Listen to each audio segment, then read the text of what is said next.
Hey everyone, welcome back to Uprooted Faith. I'm Josh, and this is, as always, Pastor Kelly sitting next to me, helping the discussion. And this episode, we're going to be talking about the topic of Christian civil disobedience.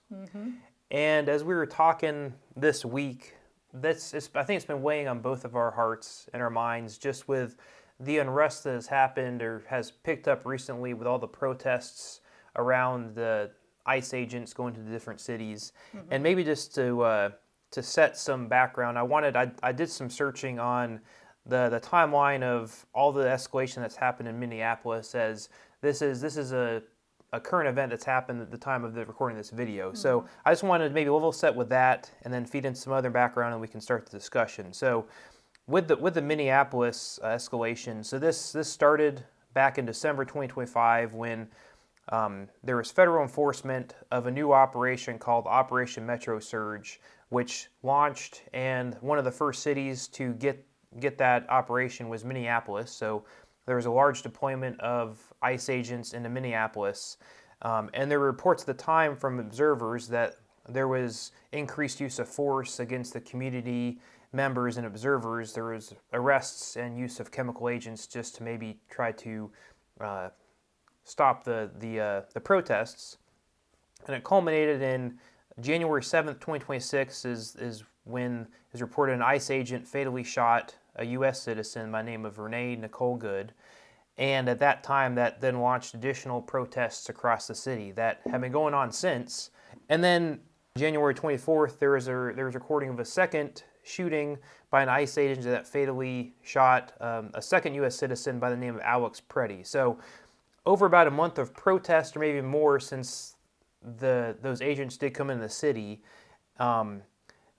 and protesting and violence as the two sides between the community and these federal agents collided. And you know what I find interesting is that I was listening to somebody else talk about this, and she said something about, I don't think that the citizens got together and said, let's protest. I think it has snowballed because the original intent of people out in the streets was to try to help their neighbors. Yeah. And trying to alert their neighbors or whatever. And it just has kind of snowballed into a large protest. Sure. I find that interesting because there are all these stories of people helping each other, small communities, helping their neighbors, helping each other. And, in this day and age, everybody has a phone. Yeah. And that's a great tool to organize. Yeah. And plan things out and make things happen. It was mixed. I think it was Minneapolis that for the families that were scared, they other families reached out to them and said, "We'll take your kids to school for you," right? Right. And that was it's a community like reaching out. Yeah, that's amazing to hear that. Well, and then when I saw the National Guard in Minnesota handing out cocoa and donuts and coffee. And that just made me smile. Yeah. It just brought a tear to my eye, actually, because it just, because I am a firm believer that love is stronger than evil. Yeah. It's a lot easier to love than to be angry all the time, it seems like. Yeah. So I guess from that, though, and also depending on, if you read the news articles just on a wide variety of the different sources, right, it seems like there's arguments on either side of it saying, these agents need to be there, and some either saying they're justified by the shootings, and other people being on the opposed to that saying, no, that's not right. And it seems like what we'll get into is the question I want to discuss: what does the Bible say? Are we if there's an injustice, are we supposed to, protest and go against authority, or are we supposed to just stay quiet? So something that's relevant to there's another story I uncovered that you pointed me to. There is a minister at a church in Evanston, Illinois. His name is Michael Wolf, I think. And last year in the Chicago area, there were also occurrences of protests against ICE, and he went down to a protest in a place called Broadville, Illinois. And I guess while he's there, he did note that he's wearing his clerical collar, that's just like the white collar. Yeah. That's what that is. So he went down there, and some ICE agents grabbed him, and one of the agents Michael basically said to him, "Hey, Jesus said to follow the law, right?" So from that quote, I guess that's what drove this conversation today is, did Jesus really say to follow the law? And it seems like both sides are using the Bible to justify their point. And that's what today's episode is going to be about, is we're going to unpack, what does the Bible say about civil disobedience? Are we supposed to obey or disobey the authority? First question is, did Jesus really say obey the law? Why, no, he did not. So do you know where this may be coming from? Yeah, I think it's probably coming from Romans 13. And so let's do that. So the verse I found over and over again that's been used is Romans 13. And I'll just read maybe the first 4 verses of that, and then we can go from there. So I'm just going to read Romans 13, chapter 13, verses 1 through 4. So basically the title of this chapter is called Respect for Authority. So there you go. It starts there. But it says, in this book, or in these verses, Paul writes, "Obey the government, for God is the one who put it there. All governments have been placed in power by God, so those who refuse to obey the laws of the land are refusing to obey God, and punishment will follow. For the authorities do not frighten people who are doing right, but they frighten those who do wrong. So do what they say, and you will get along well." I stopped at verse 3. So there you go. I think that's the verse that I found over and over again that people have used, and maybe these federal agents have used. Not Jesus. Jesus didn't say that. So Sure. So let's unpack that. Like, so Romans were written by Paul. Yes, and what I say to everything is, don't cherry pick. Well, I know. That you can't just take, and this applies to all situations I want it to apply to. And context matters. When you're reading scripture, when you're quoting scripture, context matters. It may not mean what you think it means if you look at the context. Yeah. So what's the context here? Paul's letters are about answering questions, dealing with conflicts in the church, giving directions. So, because this whole Christianity thing wasn't even called Christianity then, it was all new, and people had lots of questions. Well, how do we do this? Well, as Jews, we did this. Do we still do that? So a lot of Paul's writing is answering those questions. And so Christians were already frowned upon. Their neighbors thought they were nuts or cannibals because they were eating flesh and drinking blood. And, and I think their neighbors may have been looking for chances to turn them in, So Paul is trying to say, look, you need to obey the law. Don't be disobedient and, refusing to adhere to the law, because that's going to damage your witness. People aren't going to listen to you if you are, just like, I don't have to obey the law anymore because I'm a Christian. Well, nobody's going to listen to you then. Okay. So I think that's part of it. Can we infer that, is there some gray area where maybe if it is an unjust law, maybe, if you feel it's unjust, you are justified by disobeying it in a way. I don't know if that makes sense. I think Paul would agree that if your government or whoever is an authority over you is telling you to do something that goes against what Jesus has told us to do, then you obey God. You don't obey the government if the government is telling you to do things that are wrong in God's eyes. Sure. You know, if the government is saying, you know, we give all white people permission to go take whatever they want from their neighbor, you know, that wouldn't be right in the eyes of God. Sure. You know, so if you Yeah. read all the context, you know, then you're going to know that. Yeah. And it is worth noting, like, if you look at the life of Paul, I think he spent half of his life in jail, right? I So, think I read somewhere he was like spent about 5 years well, and then total. and he was bragged arrested about it. 3 times, I think. He bragged about it too, saying, "I'm awesome because I've been in jail so many times." But that offers that. I mean, that sort of. I mean, in a way, that sort of says he was. I mean, he was respecting the laws of the land, but he was not scared of continuing to try to preach the news of Jesus, and also if there was anything unjust, he wouldn't, keep his mouth shut in a way. And a lot of people in towns were against him because if you remember that at that time there were a lot of Greek gods and goddesses who were worshipped, and you worshipped specific gods if you wanted specific things, and you never wanted to tick off any of the gods.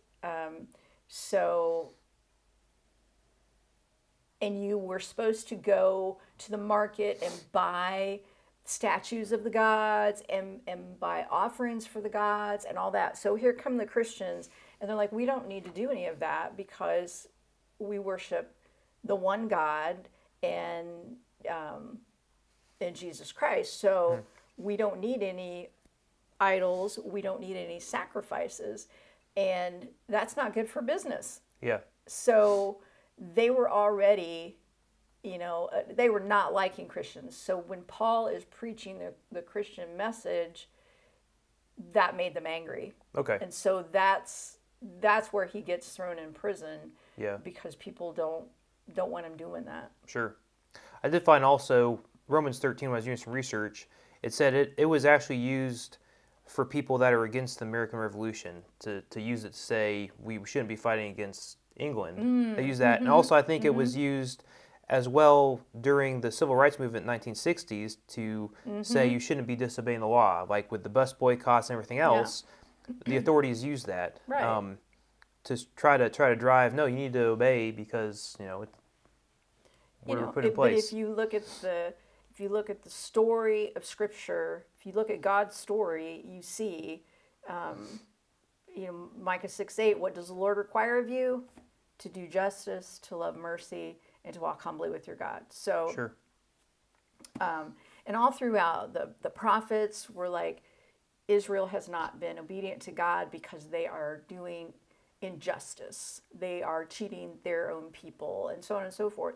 So we know that God is a God of justice and mercy, and therefore, if the government is doing things that are against that, if there are injustices that the government is trying to perpetrate on the people, then no, you don't have to go along with that just because they happen to be an authority. Sure. That's interesting. Yeah, and when governments go bad like that, you're supposed to stand up to that. So let's look at Exodus. Pharaoh looks around and is like, oh, these Hebrews are multiplying like crazy. If we're not careful, they're going to take over. Yeah. So let's just make them slaves and take what they have and make them work for us, and that way we'll control them. And then when they still kept multiplying, he told the midwives, when you attend a birth of a Hebrew child, if it's a boy, kill it. And they didn't do that. The midwives didn't do that. And, so they were being disobedient to the authority. But God blessed them with their own children because they did that. And there's another story about with an Old Testament as well with Daniel in the lion's den, right? He refused to bow down and worship the king because he said, I only worship Right. my God, right? And that law was put into place to trap him. yeah. And then also in Daniel is the story of Shadrach, Meshach, and Yes, Abednego. that's right, yeah.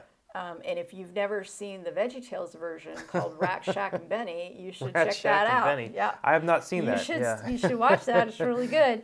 But the king had made this golden idol, and everybody was supposed to bow down to it, and they wouldn't.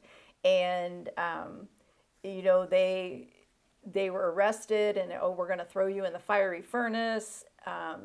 And they just said, well, we believe God will protect us, and if God doesn't protect us, we still can't disobey God. Sure. So, and then of course they get thrown into the fiery furnace, but they don't get burned.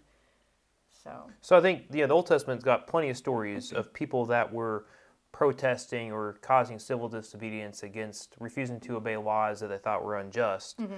And then as you move to the New Testament, your point is with Paul is first, like you said, like most things, this is taken out of context. We're just pulling bits and pieces out and cherry picking the Bible just for the agenda someone's trying to push, right? But what Paul's saying is, when you're going to these cities, don't just force your Christianity and their beliefs down their people's throats. Respect the laws that are in that city, and be more aware and I don't know, don't cause more disruption. Right. Right. So don't harm the witness. However, Yeah. he went and preached. Oh, yeah. Even when he was told not to. Yeah. So So I guess from that, the question that we're saying is it okay for a Christian to disobey authority?